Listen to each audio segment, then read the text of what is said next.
Alright folks, it's Jake from Wani, and we're here with the one and only Devin Townsend today to discuss his upcoming album, Empath. Devin, how are you going? I'm well. I'm good. It is snowy again here in Vancouver, which is unseasonal for us. And I forgot I had interviews today and didn't eat, so I just downed an apple juice and ate a croissant in preparation for it, and I'm sitting in a snowy parking lot, and life is good. Well, that's good. That's good to hear, and we're thankful that you're able to spend some time with us here today to discuss Empath, which is out on the 29th of March on your own label, Heavy Devi Records. So I guess I want to start off discussing an empath. So an empath is often understood to be a person who not only emphasizes with someone, but also takes on what that person is feeling. So with the large variety of styles and emotions at work in your new album, it feels at times like it's actively making the listener more willing to absorb and experience this music and what you as an artist are telling us. So was that a conscious goal when writing the album? I think so. And I think there's different degrees of that sort of empathetic personality type. And I'm certainly in that category, but maybe not to such a degree where it's consistently debilitating like it is for some people I know. But I think upon recognition that this was a part of my nature that was becoming a liability, specifically when it comes to the job that I have, which is so public and puts you in front of so many people of varying degrees of emotional intensity. It seemed like that was a topic that was worth exploring, and as a convenient loophole, it also gave me the opportunity for the first time to put a lot of styles in one place, as opposed to what I've done in the past, which is kind of find an angle for a specific style with each record, right? Yeah. But yes, and I mean, I will also say that the effect that it has on the audience and how that manifests itself is not necessarily intentional, because what I'm trying to do more than anything else is just hopefully represent to whoever is listening to this a similar feeling to what I had when I first experienced that feeling, right? Yeah. Yeah, definitely. So I guess I do want to touch on something that you sort of mentioned there, but the freedom to do any sort of style you want. And I guess in allowing yourself to have that complete freedom, you've sort of taken on and moved into, I guess, a group of great musical experimenters like John Zorn's, the Ornette Colemans and Miles Davises, who have almost become their own genre unto themselves. So do you feel a kinship with those types of musicians and their mentality? I don't know. I've never heard that. I mean, I certainly respect all those people, but I don't know if it's just insecurity talking, but I would never put myself in that category. I feel more of a kinship with my buddy that works in plastic. You know what I mean? Like, because there's no bullshit, and I think that that's really what I'm looking for in relationships. In fact, a lot of times my artistic hang-ups have come from the fact that I just have a real sensitive antenna for things that I think are full of shit, right? Yeah. And that includes myself, clearly. But I find I have a hard time relating to artists just in general. I have a lot more ease relating to people who aren't in the arts, I think. So maybe the process of those people, of which I have not investigated, maybe there's a similarity there. But my objectives are not the art necessarily. It's not the music. It's the process of trying to sort of cut through my own BS. And I don't know about you, but oftentimes I find myself when I'm surrounded by really highly artistic people, I often don't relate, to be honest. Yeah, no, and You're right. I sort of encounter similar sort of feelings around different professionals in different fields and that. So it is a very, I guess, a conscious sort of thought. So I did want to talk about the experimental nature of Empath, and there's a lot of variety on the album, and it reminds me in particular in many ways as a healthier version of Infinity. So you've got a lot of extremes on there and a lot of willingness to throw off regular conventions. Do you see such a connection? Very much. And I know what was funny is I had actually realized about three-quarters of the way through the record the connection to Infinity, and I think in my own mind I was able to summarize the primary difference. And when Infinity started, my life and psychological experimentation I was doing at that point, and all these sorts of things were really rooted in a type of narcissism that I think came from not only the career but what I'd done with Steve Vai, and this sort of sense of self-importance that when I had these experiences, whether they were psychedelic experiences or someone passed away or meditation or any number of things that I was working through at the age of 26 or whenever that was, I interpreted all that as being specific to me. You know what I mean? Like, all these things were there for me and me alone, and on some level I was fundamentally different than others, and et cetera, et cetera, et cetera. And that level of self-absorption led me to interpreting the work that I was doing at that time as being my music, my work, my album. And consequently, I made a bunch of personal errors at that point that were really, really, like, I had a lot to learn, and I fucked up pretty heavy. And then it took me, this long to sort of come back to sort of thinking about these same sort of existential questions and what have you. And the difference now is at the age of 46, 20 years later, I got kids. I think I've got a fairly balanced lifestyle. And the experiences that I've had with births and deaths and existential pondering and everything that's gone on since that point has really made it clear to me. It's like, it's not about me. It's about the interpretation of something that's beyond me. That's what I'm wanting to sing about. And the universe and the love and all these things that are important to me to sing about are not specific to me in the slightest. In fact, that lack of sort of that lack of my connection to that as an individual is what made Empath something that I felt I could do and let go.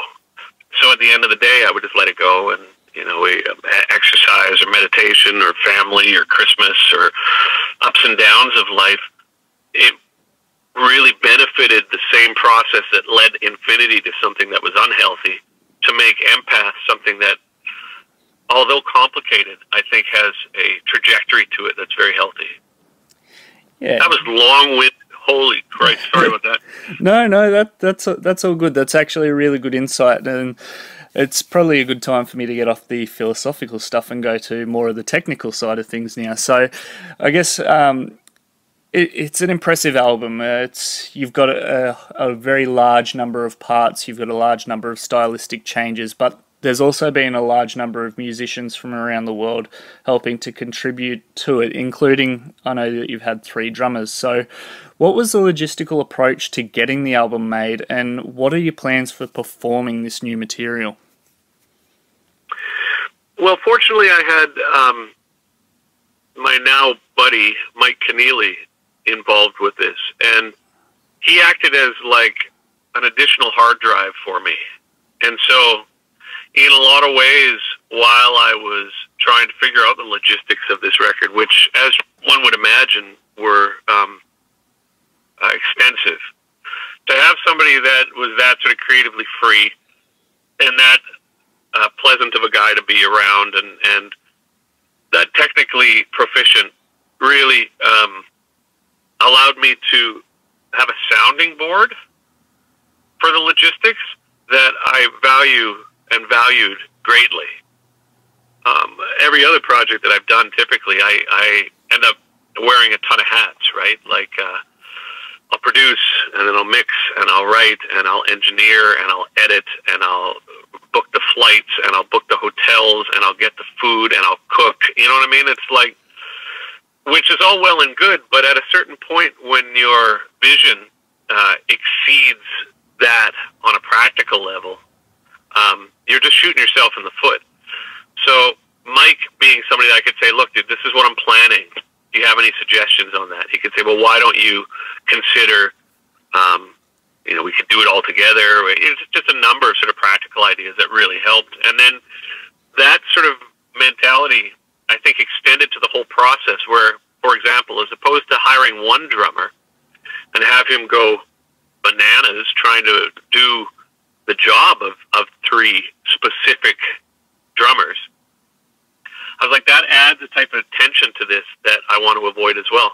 And although the process was, clearly less cost effective, the result of it was something that any less stress that we could bring to a project this complicated was welcome. And so that extended to many different aspects of the personnel, I guess, Yeah, and it does, the whole album does come across as a very stress-free sort of experiment, and I guess that's a really good sort of hook into the next question, where I wanted to actually discuss Singularity. So it's a massive track, for those that aren't aware. It's 23 minutes in length, and there's a lot of layers and there's a lot of new directions that the song takes throughout the course of its duration. So what was your approach to writing that song in particular, and did you compose or pre-record all the different parts, or did you allow for some fluidity and improvisation with the musicians? The part that allowed for fluidity was, I think it's called Curious Gods, and that was, I had basically written the song and had it in two parts. I had the beginning and I had the end. And there's this nebulous transition between the two that I couldn't think of anything that interested me. But I knew it was going to be soft, and I knew it was going to be more jazzy and this and that. And so basically I put together a skeleton of that Curious God section, and then I just jammed that with Mike and Morgan, and then took that and then did some digital manipulation to it.